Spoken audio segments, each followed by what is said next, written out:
Nampo Botawil 2024.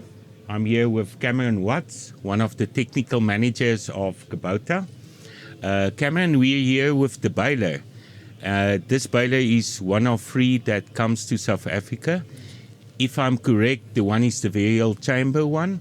The one has the cutting mechanism, and this is the fixed chamber one. Yes, that's correct. So today we'll discuss on the BF3255, and we'll answer a couple of questions that you have. Yeah, I believe there's some outstanding features of this baler. Just in short, 1, 2, or 3 features. Yeah, so we've got unique things on this. We've got a 2.2 meter pickup on our, so obviously for bigger windrows, more intake, and we've got on this also a pre-injection for our netting. Okay. Talking about the pickup, I think the wider pickup makes it much easier for a driver to focus on baling, and you can easily get the material in. Yes, exactly. Yeah, and then obviously the quicker you get the material in, the quicker you can start binding. Correct. Yes. You talked about the pre-injection system on the netting system. I presume with that, it makes it much quicker, the binding time. Am I correct? Yes, that's correct. Yeah, so the minute the binding starts, it's there already, your net is there, it's ready to go, and obviously it's, we want to be baling as fast as possible, so we can start filling the time is money. That's it for the next baler, yes. What do you do? From where do you operate the binding system? So we've got the Focus 3 screen that we are using. So you operate this whole unit inside the cab. You do not need to climb out. All your adjustments are done inside the cab. There's no climbing out, needing to do anything. Everything is visible, and it's an easy system. So it's very comfortable for the driver. And I think if your drivers of implements or working stuff is relaxed and in a nice environment, they work much longer and it goes much better. Exactly. It's a user-friendly monitor, so you're not going to be running into any issues. Yeah. The drive system on this baler, does it have big chains? Yes. So we've got obviously the big industrial chains that we use on them.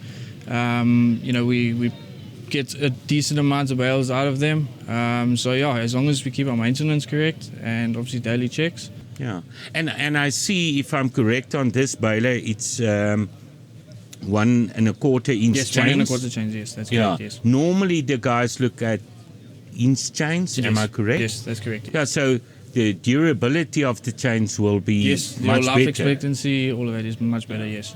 Tell me something else. Lubrication on this baler, how does that work? So with this unit, it's got a self-lubricating system. You are able to adjust it. You can adjust the flow, reduce it as well. It's just depending on how much lubricate you want on the chains. Obviously, we need to monitor it. It needs to be set correctly. Yeah. We don't want to over-lubricate, and we do not want to under-lubricate as well. Saying that, I think daily checks and checking the machines is very, very important. Can you give us some tips on things that we have to look at? So daily checks, simple thing. Visual inspections is one of the biggest thing. If we pick up something, visually, your operator can find something that's wrong. We can pick up before it prevents, future damage, or, you don't want to be bailing. There's always something in the field, laying around in the field. Your driver can visually inspect and notice something that's caught in your pickup, in your rotor, all of that. So it's best. Visual inspection is good. Daily maintenance is good. We need to keep the baler clean. We have. So if I buy this baler, and I'm the operator, what would you, from technical side, tell me to look at every morning before I go out to the field? So with this, we need to make sure there's nothing obstructing our pickups. Yes. We need to definitely, the rotor, we've got a lot of moving parts here. We need to check that our chains, our gears, there's nothing obstructing it, things like that. First of all, also make sure our PTO is working correctly. That's one of the main things that takes the first punishment. So we need to look at that, and obviously adjustments on chains. And I suppose on the springs, because I see there's quite spring a lot adjustment and all that. Yeah, so it's best to let your operator, know what to look at, so he can also report it to obviously the workshop or his local dealer. And I see you guys made it quite easy for the operators. Mostly everywhere there's a sticker that tells you how it must be measured or how the setting must be. Yes, yeah. So they've put on decals for the main adjustments that need to be done, the most important adjustments. So you are able to, every couple of bales, you are able to have a look and make sure that the adjustment is correct.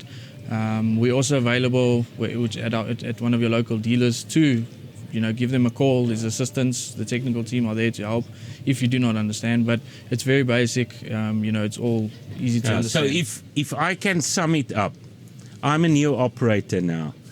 Every morning, or let's say when I finish today, I must clean this baler. And I suppose clean it with air, Yes. no water. Yeah.